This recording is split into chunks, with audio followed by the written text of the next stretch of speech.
Live from the Peabody Hotel in Orlando, Florida, it's Power Forum, bringing you an assembly of 7 internationally recognized surgeons to address the challenges of optimizing surgical outcomes with refractive wavefront.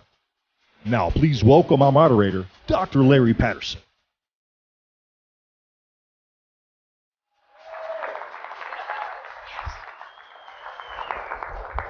Good evening, Orlando. I'm Larry Paterson, Chief Medical Editor of Ophthalmology Management. I'm happy you've come out to join us tonight for our panel discussion on optimizing surgical outcomes with refractive and wavefront technology. We have a great faculty assembled, and I'm sure you'll enjoy the insight and experiences we'll all share. And I think that's a good thing, and that's what we really strive to do at Ophthalmology Management, provide you with practical information that can make a difference in your practice and patient management efforts. I want to go ahead and introduce our panelists.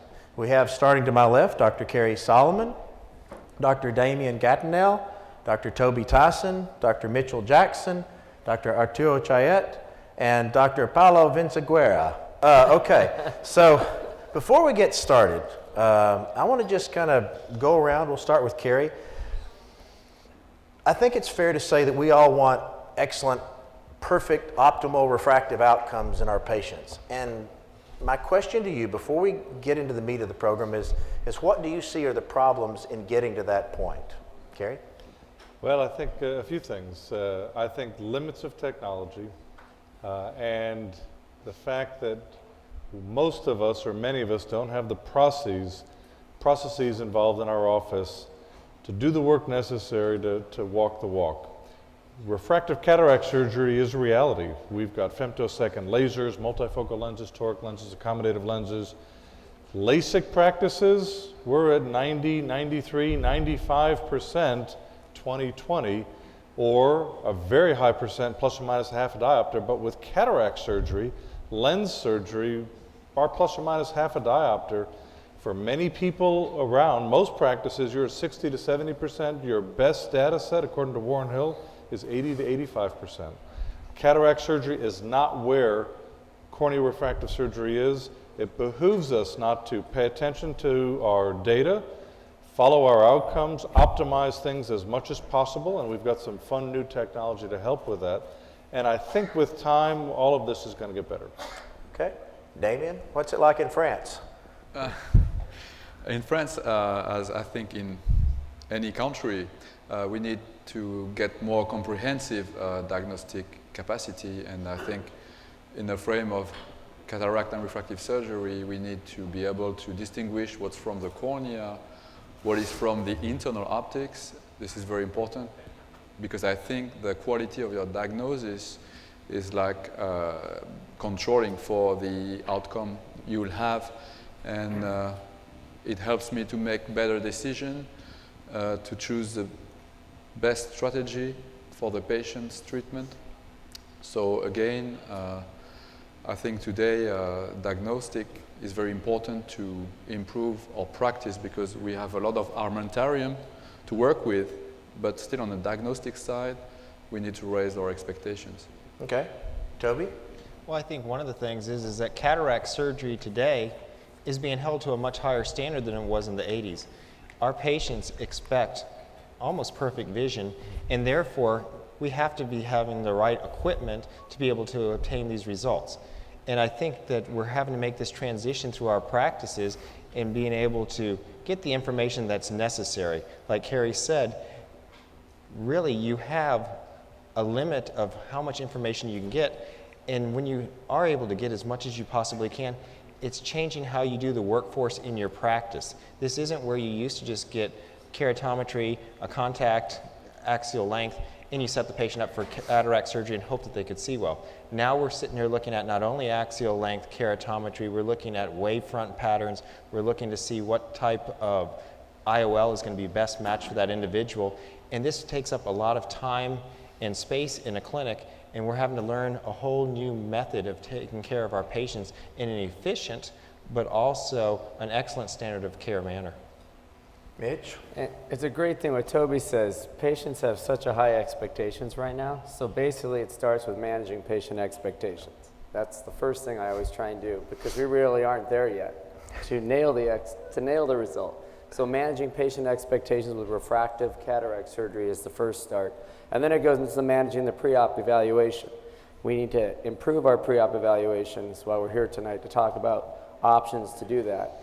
You have to look at managing things such as astigmatism, posterior capsular opacification, ocular surface disease, preventing CME, managing the disgruntled patient, and doing things such as OCT and various other preoperative evaluation techniques to nail that result. Okay.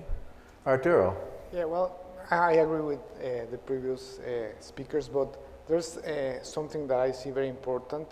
As Toby was mentioning, we were used to to measure the eye from the surface, and of course to know the actual length. But what about the internal parts of the eye? The posterior cornea, the lens itself, the IOL once it's in place. So I think that getting to know the internal aspects of the eye is very important. So, and that's something that this type of technology will provide you. Okay. We'll finish with Paolo. Your thoughts? Very briefly, that there is a hidden work for the ophthalmologist. You visit a patient, but that the most demanding part is not so much the surgery, but the planning and the decision in integrating all the technology that you have now and use all the possibility that those technologies give to us. And that is a hidden work the patient doesn't see so much, but is the most important part of it. Okay. Now, the reason I'm the moderator tonight is because you guys are a lot smarter than me. All right? So what I've decided to do is get some questions that I really don't understand very well. I mean, I understand the questions, I just don't understand what the answers are. And I have some of the same equipment you do, and I need to know how to use it better. So I'm going to start back over here with Carrie.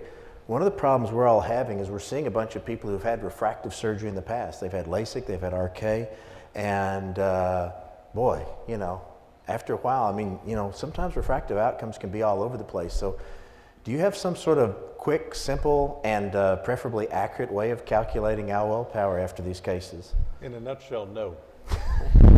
Next. But there are a few things we can do. First, Mitch is exactly right. Ground patients' expectations. And we tell everyone, you know, if you hadn't had previous refractive surgery, your likelihood of getting where you want to be, 20/20 or whatever, is maybe 80 to 85%, but now we're in the 60 to 65% realm. But there are some things we can do to improve that. Get some historical data, and as much data as you can from the patient's record in and around the time of refractive surgery is number one. We've looked at a number of different devices and a number of different ways of looking at what's going to most likely put us within a half of a diopter in folks who've had previous refractive surgery, specifically LASIK, because I think RK, we all would agree, is a lot more unpredictable. So for previous myopic LASIK, using the ASCRS formulas, we worked the formulas every way and found that the modified masket and the masket formulas, if that information is available, was the most predictive. We found very poor results with Penicam, which is no longer listed, and Galilei actually had pretty variable results, and we're now starting to undertake some work using the OPD, and I'm very excited about that. I think the ideal diagnostic technology for all of us would be a device where we could take a measurement, make an adjustment based on what the patients had based on their history, and come up with an answer that's going to be close. It's too early for us to tell in previous refractive folks, but I'm very excited about what the OPD and the technology brings to all of this. I know with the post-RK patients, we always aim minus. I mean, -1, whatever, because we figure if we're wrong, they end up plain old great. But if they end up -1 or even -2, we're able to tell them it's going to get better as the years go on. But with LASIK, do you have the same? What do you aim for? We're not aiming for minus. We're aiming, you know, still, you know, -1/4, -1/2. But I don't think you have quite the same variability, at least in my experience, that you have with RK. Post-hyperopic, again, the modified masket formula made the most sense, but we're just beginning our OPD work, so I'm very excited about that. Have any of you used the OPD and in these? Yes, there is a point that the advantages of the OPD that has a dedicated formula for calculating difficult cases. Okay. And the novelties is usually you measure at 3 millimeters with the other instrument. That means that the most important part, that is the center of the cornea where there is the change. So the myopic patient ends up with an hyperopia, and the post-hyperopia surgery ends up with myopia because you miss the center. The OPD has a formula that calculated the average pupil power and use it. And so you will see that also normal formula with this idea can get better results. Okay. One of the things, though, that I think we're skipping over is a lot of practices are inundated with people that come in and say, I've had laser surgery. They don't have any background. You ask them, was it myopic or hyperopic? They don't know. And I think you have to have a device in your practice that quickly can show you what are you dealing with. Was it a mild myopic treatment? Was it a high myopic treatment? That's going to tell you how much variability you're going to have. Same thing with hyperopic treatments. You know, a little bit doesn't really seem to affect your targeting, but if you have a lot, you're more likely to have surprise. So I think you need to have a device just in your practice so you know what you're dealing with to begin with. Then you have a better chance of implementing the different formulas. Yeah, but the OBD has an ability to be able to take the information and plug it into the ASCRS website. Correct. Exactly as you're saying, that doesn't require a lot of information. So I think it's very exciting. The Hagus-L formula doesn't require any information, and we did a lot of work on that with the hyperopic folks. It's not bad, but we still have a long ways to go. You know, the OPD3 gives you the spherical aberration. So if you're not sure what a patient had, or they can't remember and you can't get the records, and you've done your topography with the OPD or whatever device you're using, you get the spherical aberration number, even if it's not a post-LASIK patient. You can take the spherical aberration data that you get and kind of even pick a monofocal lens to customize even a monofocal lens treatment based on that information. Okay. All right, Dr. Gattinelli. A lot of us are using torics now. So how do you determine if your toric IOL is at the correct axis, and how does this technology help with that? It's a very interesting question. Preoperatively, you can assess the orientation of the corneal cylinder, because what you want to correct is not astigmatism, it's corneal astigmatism. And because the instrument has a placidotopograph system, it shows you at the time of acquisition, and if you go to the toric IOL menu, a map which again shows you the main meridians, the steepest and the flattest. So you can really precisely know where the steepest meridian is. And you do a retro-illumination acquisition pre-op, which can also show you like maybe some iris details or even limbal details, which can be useful for marking the axis where you're going to align your IOL. Postoperatively, you can, as soon as day one, make another acquisition with the IOL, and then you can check objectively if you're on target, on axis, or if you're, let's say, 2, 3, 4 degrees, because once you get this retroillumination acquisition, you can use a reticle which comes, and you can really, using the marks that usually come on the IOL, like on the Alcon it's 3 points, on the Zeiss IOL it's like a bar, you can, using this, see how accurate or maybe or misaligned you are.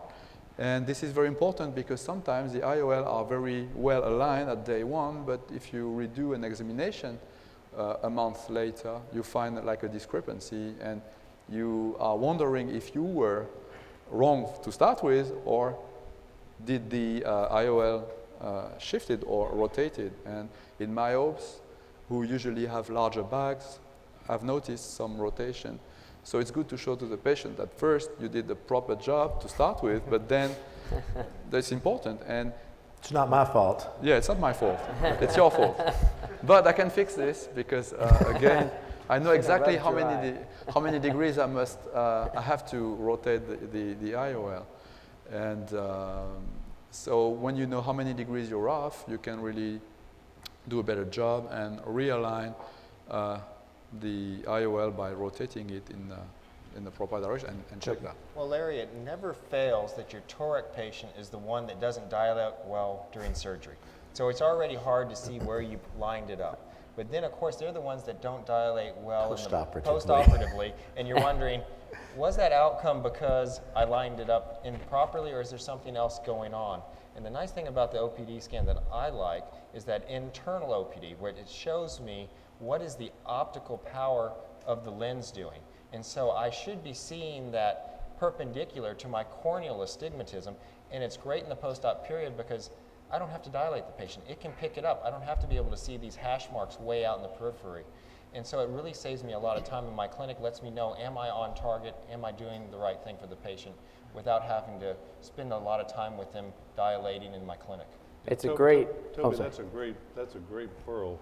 And I think it's just as important. How many people here are using toric IOLs in the audience? And how many are using IOL masters to determine a T3, T4, T5? And how many are using topography?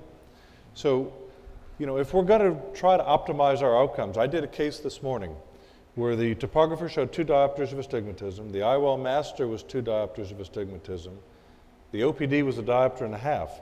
That's a difference between a T4 and a T5 lens. If we're looking to talk the talk and walk the walk, more than half of our patients are eligible for astigmatism surgery, whether it's toric lenses or presbyopia correcting. But half a diopter of residual astigmatism, we wouldn't do that in our LASIK practice. In fact, on the toric calculator, it was 0.2 residual astigmatism. If you'd put a T5, you probably would have flipped them by about 0.7. I wound up getting manual Ks, which was 1.5. We went with the OPD measurement.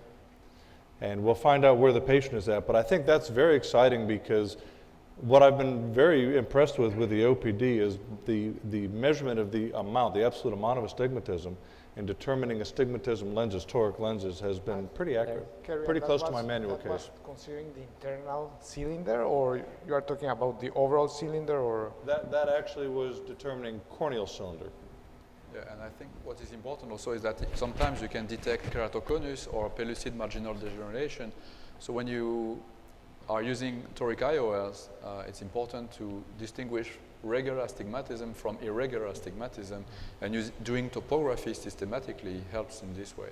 When you have a patient in your chair and you're discussing whether you're going to put a toric IOL or an upgraded lens implant, the best thing is being able to show the maps, especially if you have a EHR and you have the screens in the rooms. I can show a patient their corneal astigmatism, their lenticular internal OPD reading, and say this is what we're going to be removing. Because they may have a cancellation effect and don't understand why they're going to be left with astigmatism afterwards, and they're going to blame you, the surgeon, for their residual or surgically induced astigmatism. So it's a great device for education for patients, and they'll understand, if I take this away, this is what you're left with, and this is why we need to treat it. It also keeps you from errors. I had a patient that came in, and the IOL calculations were there, and they had a lot of cylinder. And it would have been a nice toric patient, but as soon as I saw my OPD printout, the top showed me this very interesting asymmetric astigmatism. I mean, it looked like a nice C right in the middle of the cornea. Well, it happened to be a perfect size for a Goldman tonometer. And so it was able to pick that up. And if I wouldn't have seen that there, I would have ended up operating on this patient, putting the wrong lens in. But luckily, I noticed what was going on, and I was able to then go back, have the patient come back on a later date, get the proper IOL master measurements, and do the proper surgery. The other thing is, with IOL master case, it's based off of 6 points at a different optical zone than what you normally would be using for your keratometry. So with this, you're definitely getting a lot more data to make that toric decision with. Something important is that we can measure the pupil. When you measure the pupil, some corneas show different astigmatism at different pupil size. So it's very important that you aware the patient, what we can get, and what we are aiming to optimize. Day vision, night vision, in cases not so frequented but still present, and we can share with the patient the possibilities, that avoiding that he can get what is unexpected. We all hear that people's prescription sometimes can change with the pupil and everything from day to night. And people will say, yeah, I'm fine in the daytime, but I'm having trouble at night, and vice versa. I mean, we heard that a lot with post-RK patients, but you'll hear that with people who've never had surgery at all. So How do you really measure that? And how do you prescribe glasses for people that have those, you know, I see well at this time of the day, but I don't see well at that time of the day. How do you handle that? Pass. Pass? No. You don't get to pass. One of the nice things that you can do with the OPD is that you can take measurements in refractions with different pupil sizes, and it'll actually tell you how, what size the pupil is and what the refraction is over that. So you can actually see what is your mesopic pupil, what is your photopic pupil, and what the refraction is for each one. And you can see if there's a big spread. And you know, we hear about night blindness and stuff, so we can adjust the prescription for their nighttime driving. I think where we see it more now is the patients that are not necessarily happy with some of the multifocal lenses out there at night. Mm-hmm. Sometimes they're not even happy with it during the day, and we find out that here we've taken a patient that, oh, now we see that their pupil is a little bit larger in the daylight than we would have hoped. They've got a partially diffractive optic in there, and so therefore that optic is actually functioning more as a distance dominant lens, and that's why they're not picking up the reading that they were looking for. So with the OPD, it gives you a very nice thing. Hopefully preoperatively you're looking at what the mesopic and the photopic pupils are. And that's the nice thing about the system is in 30 seconds, I'm getting my corneal topography, I'm getting my autorefraction, I'm getting my wavefront. At the bottom, I have my corneal spherical aberration, and I have my light and dark pupillometry, which really lets me know what is the proper lens for this patient. Am I going to get myself into trouble if I go down a certain path? Really important follow-up is a lot of the lens implants we're using are some are pupil dependent, some are pupil independent, as we know. And to have the data in a mesopic and photopic pupil with all this other data, it helps you make a proper decision on the lens implant you're about to implant on a patient, so you don't get into trouble post-operatively. Okay, Mitch, I've been working on what to give you because I know you had a good night's rest last night. When I'm planting multifocal IOLs and you've got 20/20 distance, they're Jaeger 1 at near, implant looks fantastic, and they're so unhappy. Why does that happen, Mitch?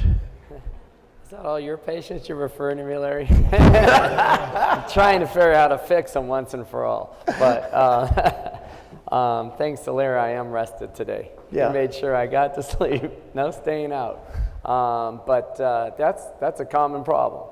And what we're doing now with the OPD3 device, we're looking at patients retrospectively. If they're unhappy, a couple of my own patients referred in. You can't ever figure it out. I'm finding it specifically in these multifocal patients with their waxy, quote-on waxy vision. What is it possibly that's causing this? And we've looked at their posterior capsule. We've done the OCT. They have zero astigmatism. There's no irregular astigmatism. And with our 10-second an eye OPD3 reading, we get all this data. Is it spherical aberration? Is it wavefront? What is the real problem? Well, I'm really finding out right now it's angle kappa.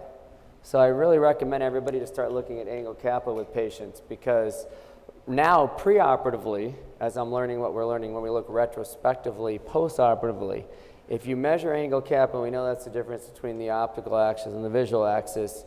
Typically with this device, it's done in millimeters, so 0.2, 0.3, 0.4 millimeters. We know it could be in degrees. I'm finding if somebody has 0.4 millimeters or greater in a multifocal IOL, you're more likely to have one of these complaining patients if you've addressed everything else, and there's no other explanation if it is not a wavefront problem. Even if the wavefront makes sense, we've treated the ocular surface, you've done all these other things, and I just don't have an explanation. And you're trying to figure out, are we going to explant or not explant? I look at angle kappa. So preoperatively, when we have somebody with an angle kappa 0.4 millimeters or greater, I'm trying to avoid the multifocal lens. That's how I'm approaching it, because I don't want to get into trouble with patients going forward. And that's really, and that's the great thing about the OPD3 now, it gives me a nice number to look at with all these other variables, and I can determine a lot of information very quickly so I don't make that mistake again, as well as trying to help patients post-operatively. I've not done this, but I've heard people talk about when you see that they've got a large angle kappa, trying to purposely decenter the lens during surgery, but that seems nuts to me. I don't know. What do y'all think? Well, go ahead. We publish a paper on it. That Thank goodness somebody published a paper on this. that is working, but we define it working with the OPD2. some years ago. So we have a patient who was totally unsatisfied after implantation of the IOL, the day after. We measure the patient, we discover a high amount of coma.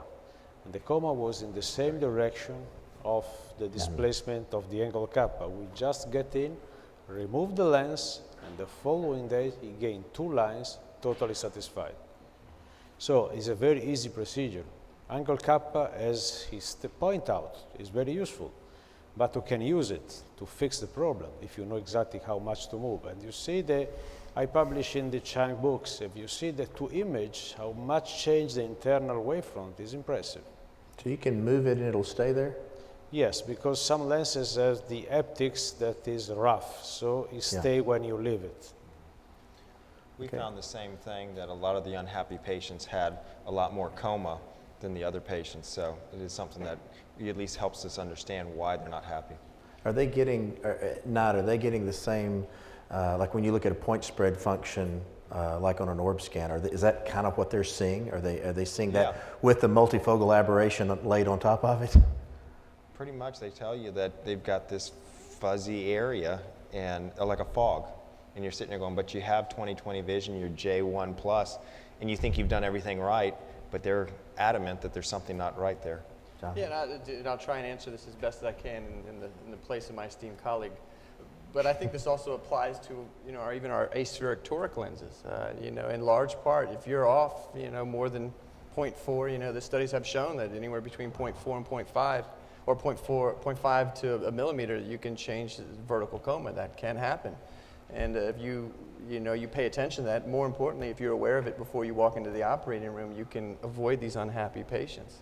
And with the OPD scan, what is interesting is that the wavefront is centered not on the center of the pupil, but on the first Purkinje image, which is probably closer to the visual axis, especially in those patients with large kappa angles.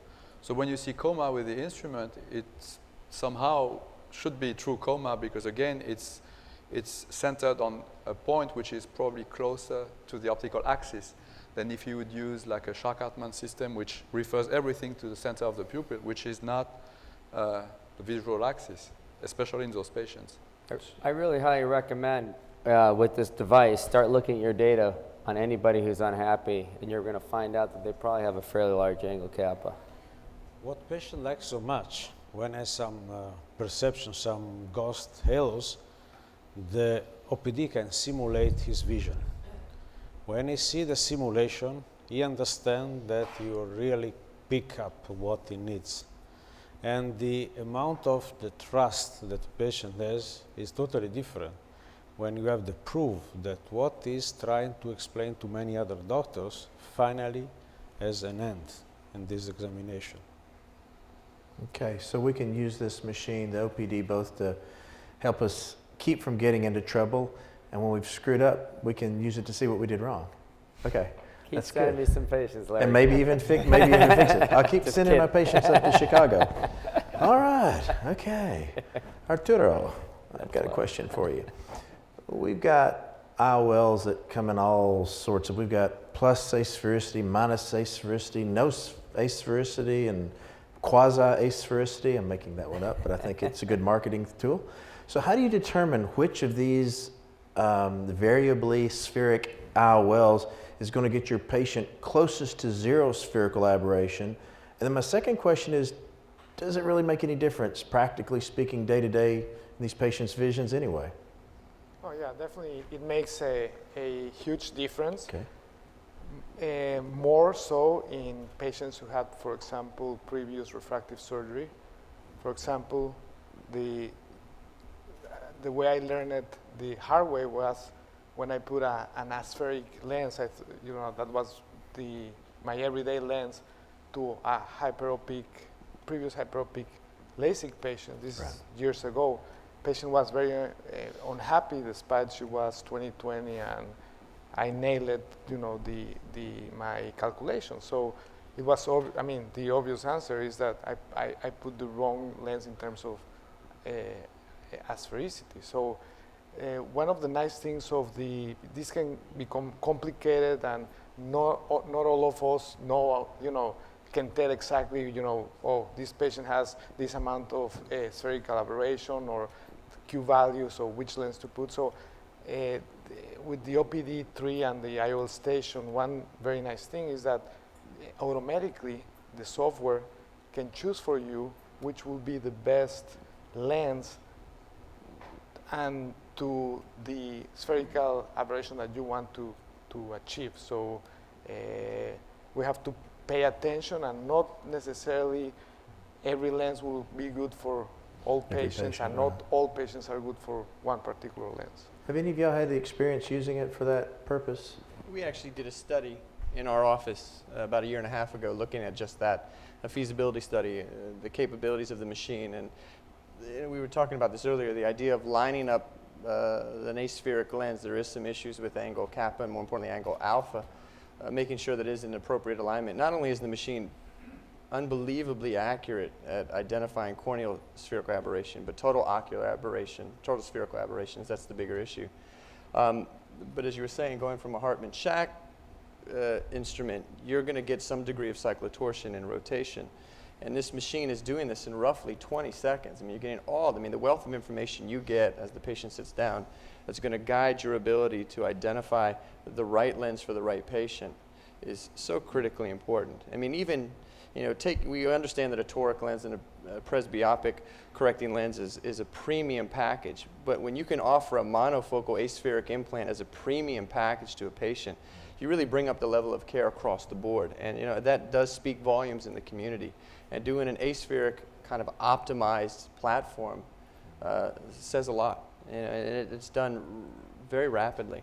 We've done that. That is very important is to consider that usually you have many instruments to do this.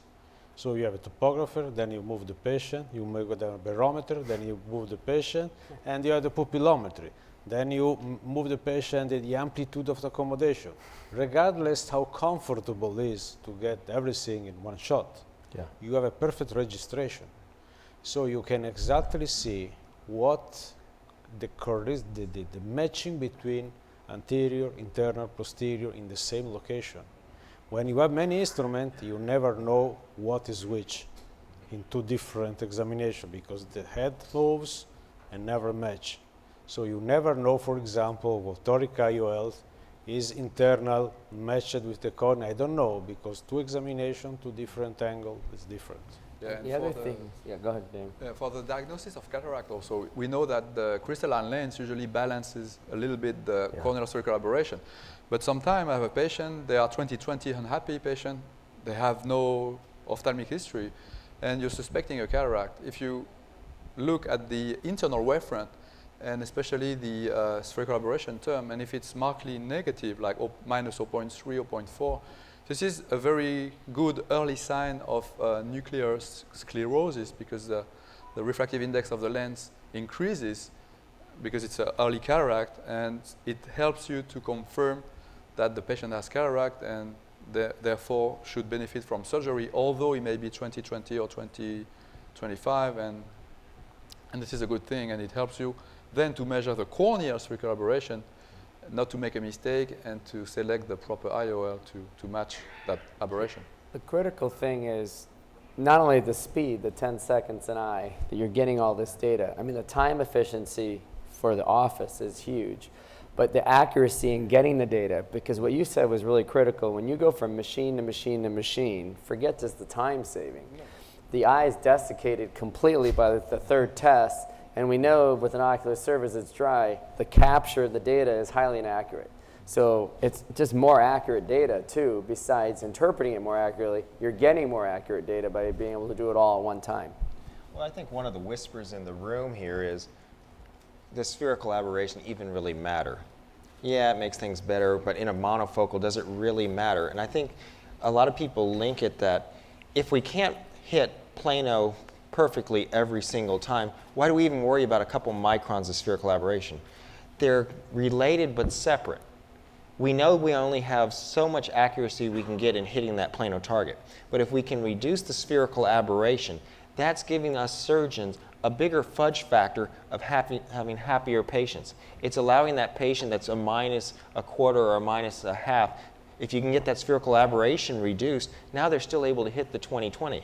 When you go to a multifocal optic that is inherently contrast reducing, you want every advantage you can get. So once again, you want to do spherical aberration matching so you can maximize that image because you know it's compromised to begin with.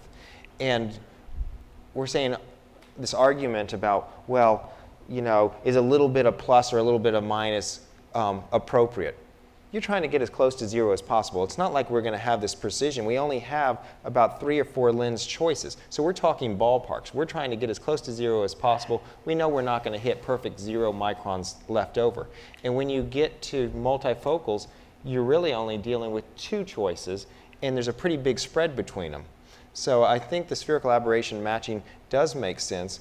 And in several practices, including my own, we do actually have a separate package that is for our Wavefront optimized vision. Well, for those international, they got more than 2 choices. But so for those international folks, it helps them even more where they're at. We only have 2 choices, so it's that much more important for us. So you had mentioned earlier, Mitch, like you might not use a multifocal implant in someone who has a high angle kappa, and we might also, that same implant might not be appropriate for someone if you know, their aberration's looking bad. It's like maybe this is just a bad idea altogether and switch to a monofocal or a crystal lens or something different. Okay. Okay, Paulo. We were talking earlier about angle kappa. Do you measure angle kappa routinely, and has it made a difference in your practice? Yes, but something that is underestimated, that most of the aberrometer measure all the aberrometry path from the center to the pupil, because there's not the capability to measure the visual axis and the angle kappa. That means a totally misleading result that doesn't match the patient perception. That means that also the laser platform use the center of the pupil for the calculation and for the ablation. And that means that most of your patients are decentered because it's center of the pupil instead of the visual axis. That is something unique. There is some platform that measure with the aberrometer and then ask to the laser to transfer to the center, to the visual axis, but they do not calculate the wavefront. So they optimize the pupil, but transfer the pattern to the visual axis. That is very dangerous. So having the capability to have an integrated platform between, for example, the excimer laser and the examination system with this high precision leads to better result also in refractive surgery, not only in cataract. It's a very powerful tool. Okay. Let me ask y'all this, and this is going to sound like kind of a dumb, easy question, but these are the ones I understand the best. In your experience, what is the ultimate patient response desired after surgery? I mean, you know, what are we looking for?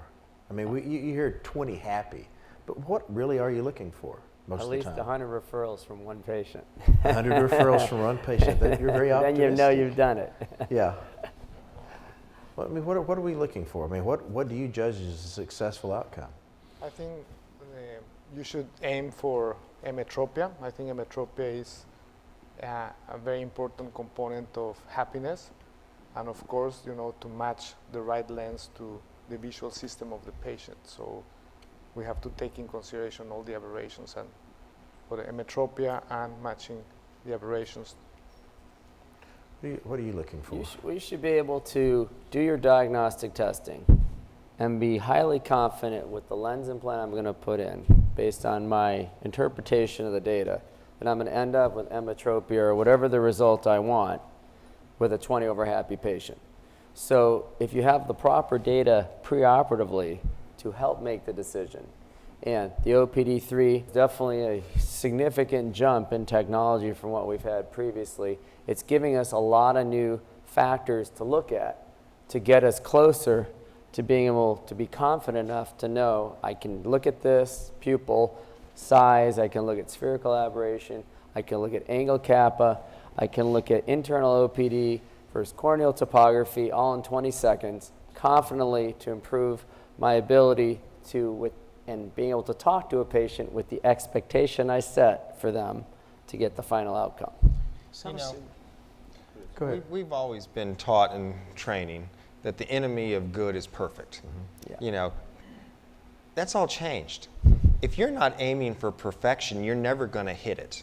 So I'm sure a lot of people are saying, my gosh, you're looking at angle kappa, you're looking at corneal spherical aberration, you're looking at all this stuff. Is this overkill? How do you want your eyes evaluated? This is what you're looking for, and if we're not aiming for perfection and trying to find every data point to help us get there, we're never going to get it. And when you do get it, it is a wonderful thing. Those patients come out and you know which ones that you've just hit the home run. But it's nice when your day is almost all home runs and very few strikes. Yeah. Yeah, I'd agree completely with Toby. I think in large part there is some inherent absolute error that we at this point are not able to overcome. At least, looking at a medical record before you walk into the exam lane, you're able to gather a lot of information, but it's not uncommon to have a patient who has a residual spherical equivalent that isn't necessarily ametropia, and you walk in the door and they are just beaming. They're unbelievably thrilled with what you've been able to achieve. But at the end of the day, the important thing is when you walk in the door, you want to have all the information available to you so that if they are not happy, you know what to do next in order to achieve a level that's going to give them the type of vision that they desire. And if you're not looking for it, you're not going to be able to answer appropriately. Something that is totally to reverse is to look more to the periphery. Usually you see, for example, after refractive surgery, patient who has a beautiful center, 4 millimeter, 5 millimeter. Outside, you see the regular, the poor transition, red rings. You see, and usually it's totally underestimated. The same for the lens. They look at the lens, the center of the pupil is good. They see their aberrometer at 3 millimeter, 4 millimeter, but sometimes the capsule, the rexis is too small, is overlapping too much the lens, so the real free area is small.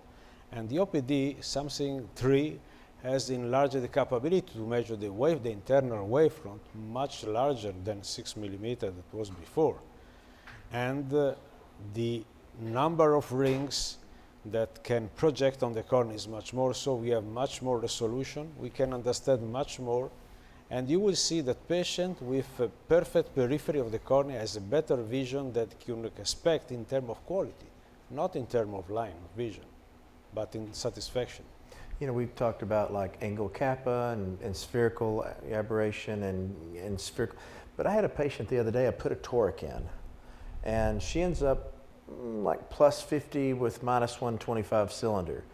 And I looked down and I put in a T9. Now, I used to get a little nervous getting the T5s, and I start looking at a T9 and I'm realizing that with a T9, the width of my ink mark is about a diopter and a quarter off. I mean, that's how far off it is. Now the good thing is the patient had so much astigmatism pre-op, she didn't even want me to adjust the lens. She was happy. But I could look in there and see I was about 10 degrees off, and that was it. You and I were talking before. How can we market better? I mean, I've seen some complicated, expensive, and all these other techniques. What's an easier way to do it? If you look at, as you said, these markers, no matter how fine the tip is, you're going to account for about 5 degrees. It's just right then and there. I mean, there are stackable error just in as you place your reference marks, whether you do 2 or a third at the vertical meridian, there's stackable error. If you're not going to place reference marks, you're likely to then go ahead and use anatomic landmarks. You can do emissary vessels and iris imaging. I've gone to actually using lenticular landmarks combined with the Purkinje reflex. All you need is 2 points to create a triangulation. A number of studies looking at that. And the nice thing about it is that, now granted, there may very well be, in essence, in the sense of maybe refractive lens exchange, where you're not going to get a lot of great lenticular landmarks. But with the retroilluminated image with the OPD or the OPD3 instrument, you're able to actually triangulate your orientation for your toric lens that is unbelievably precise. 98% of the toric lenses, if you look at most studies, are within 10 degrees. We've been able to cut our absolute error from a stigmatic component down in half just by doing this, looking at lenticular landmarks from the toric summary that the OPD3 offers. And it's such an easy method to apply. Well, one of the errors that we're not even considering is that, do you really think that that eye is perfectly lined up when you're taking your keratometry reading or your topography reading, and that is actually going to be lined up with when they're laying down? So even if you're marking what you think is correct, maybe your initial reading that you're basing it off of wasn't correct either.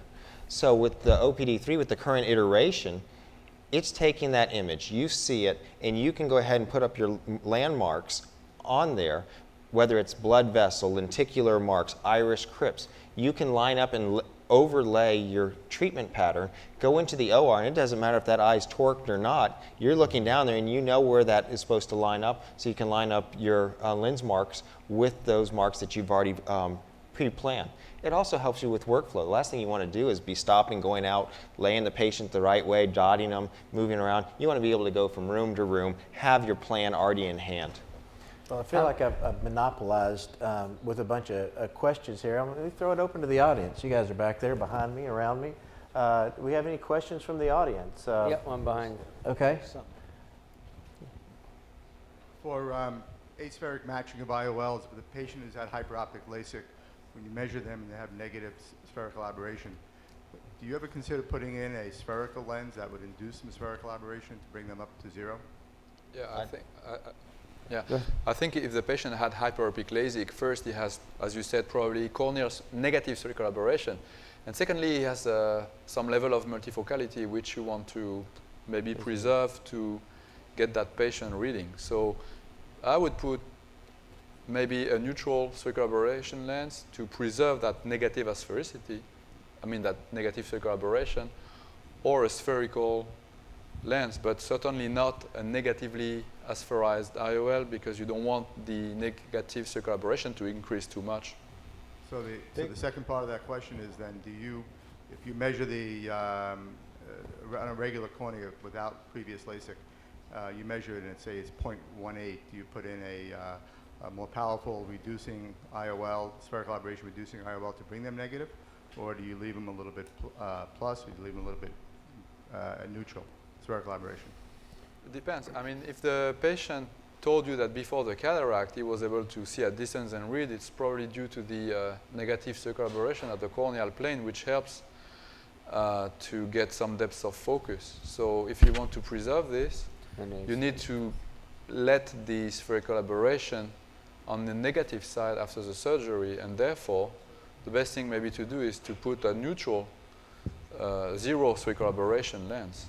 But it depends from the pupil also. If the pupil moves so much and you have measured it, you know how much will change with the pupil the use of this negative spherical aberration, because the pupil is almost fixed, you don't change so much. In the patient, hyperopic treatment patient, look at the coma, because not always is well centered. So in an aspheric lens, you have too aspheric, non-centered, is a disaster. It goes back to what you were saying with the original refractive surgery. There's an angle kappa issue too. So you need to really look at where they're at now, because there was probably a slightly decentered ablation to begin with. And now you're putting a lens in, so to maintain the ability for the multifocality and depth of focus, it's probably better to put a neutral aspheric lens. If I'm gonna really mess up, is his scenario he's talking about probably the worst thing I can do, a hyperopic LASIK, post-op hyperopic LASIK, and I'm putting in one of the newer, really minus aspheric lenses. That's probably the worst thing I could do, right? Probably the worst thing you can do. If you have a patient with an angle kappa of greater than 0.4 and they already have a multifocal lens implant, that unhappy patient, you have to decide. If you've looked at everything else, we could try moving the lens, as Paulo said, or ultimately you have to explant it if they're unhappy. The second thing is point spread function, which you are talking about. Is it that accurate in case of intraocular lens implant as compared to the refractive surgery? Yeah, for distance vision, it may be reliable because the wavelengths which is used when you measure the patient is infrared, and infrared wavelight is not very diffracted in, for example, diffractive IOL. So it's basically diffractive IOL basically for infrared light is acting almost like a monofocal IOL. So you can, with reasonable assumption, estimate correctly the point spread function in those spaces. You can calculate the point spread function for various diameters. So using the OPD software, you can crop it down and shrink it to 3-4 millimeter to reflect the daytime conditions, for example. Toric IOL, which is put, instead of toric IOL, you put a non-toric IOL and do the LASIK surgery with Wavefront. The visual outcome, the quality of vision, which is better in toric IOL or non-toric IOL with Wavefront guided LASIK surgery.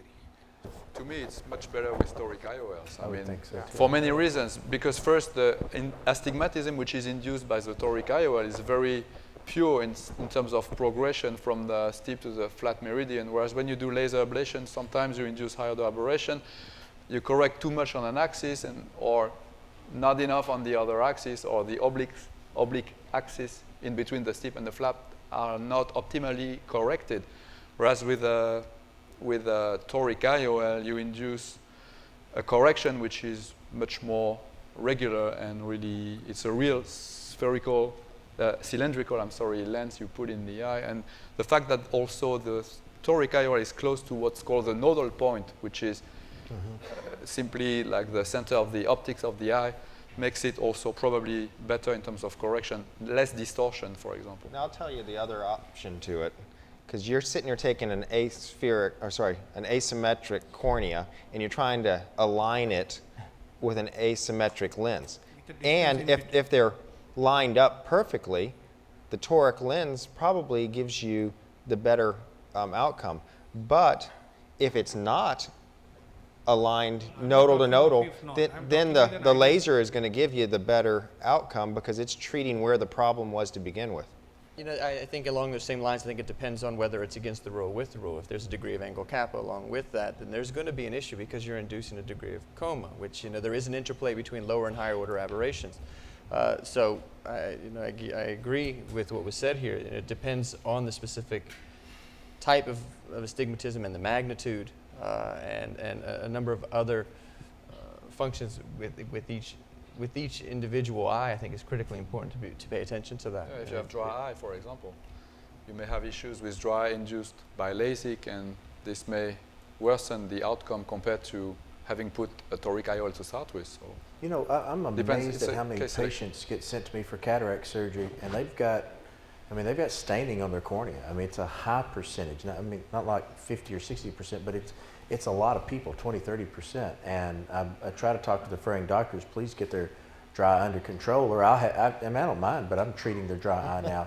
But do you guys see that a lot? There was a prospective study headed up by Bill Trattler, and I don't know, were you in that study?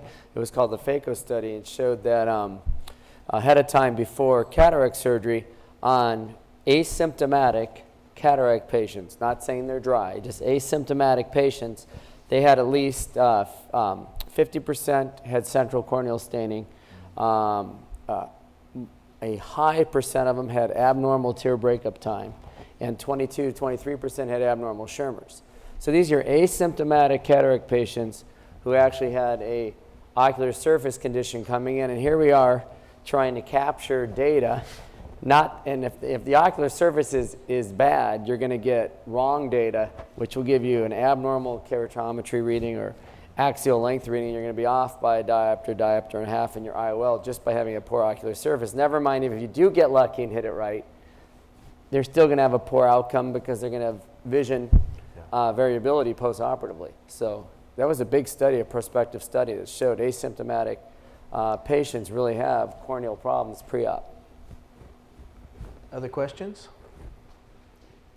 All right. I'll just follow that up. I mean, the nice thing about the OPD is, I mean, it's just so much information. You can customize it any way you want. The Placido rings, of which now I think there's close to almost 33 rings. I mean, you're able to get so much information with that. I've gone almost to evaluating the Myers, the Placido rings to evaluate dryness. I think, you know. That's what I was about to ask. How helpful is it in telling if this person has a pure surface and I've got a good reading? I had a patient come in, second opinion. Already seen 2 other doctors in the area. One said that they were a multifocal candidate. The other one told them that they needed toric IOLs. Now, that's a pretty big difference. And he was a younger gentleman, maybe 54. And I'm like looking at it, and my tech brings me the OPD scan, and it was saying, you know, I was really having a difficult time getting this. Yeah. It didn't look right. And I go in there and I stick the gentleman behind it, and I click the button, and I see the rings, and they're all distorted. I click it again because I don't like it, and I go blink, blink, blink, and now they're all different. And I quickly realized, you know, good thing I didn't operate on this guy, and thank goodness he didn't get the toric lens. Put him on plugs, you know, fish oil, Restasis, had him come back, and you could just watch on a weekly progression the corneal topography just start smoothing out. Turned out he was perfectly spherical, you know, and didn't need cataract surgery because he ended up being 20/25 corrected vision. And the guy was thrilled. Now, I didn't get to do the cataract surgery, but I tell you, he went out and told all his friends, maybe 100 even, that, you know, hey, that honest, ethical guy over there didn't do it. That's what we're seeing this over and over again. I see this. I'm really sad to see it because so many people moving into our area, the mountains of eastern Tennessee, you know, and they'll move there to retire. And they were told, and we've got the records from the last guy, and they were ready to have surgery. And I was like, you're 20/25, are you having any visual problems? No, I'm doing pretty good, but the last guy said I needed surgery. I said, well, let's take a look at you. And we look in there, he ain't got any cataracts. You know, I mean, he's got maybe a little change appropriate for his age, but he just doesn't have cataracts. So, and a lot of times people are just having a dry eye day, so. Well, we had another one that last month came in, and they'd already had surgery, and they had astigmatism. And what was very interesting was, here's this toric lens, and the eye on the OPD is perfectly spherical in both eyes, but the patient was upsold to a toric lens. And so I asked for the records, and I, of course, ended up explanting the eye and putting in, of course, it had been yagged too to fix the astigmatism somehow that was never there. Ended up explanting the lens, put in a lens in the sulcus. But when I got this information back, the IOL master was what was showing the astigmatism, so the doctor went off of the IOL master case. What was worse was they had done corneal topography, which had shown that there wasn't any astigmatism. Obviously, if you've got the machine and you do the work, read the work. Don't just let your techs go in there and automatically load up your IOL constants and formulas if they don't know what they're looking at. All right, well, with that, I appreciate you guys coming out tonight. I appreciate all the rest of you back behind me and to my sides. We had a great time. Thank you very much.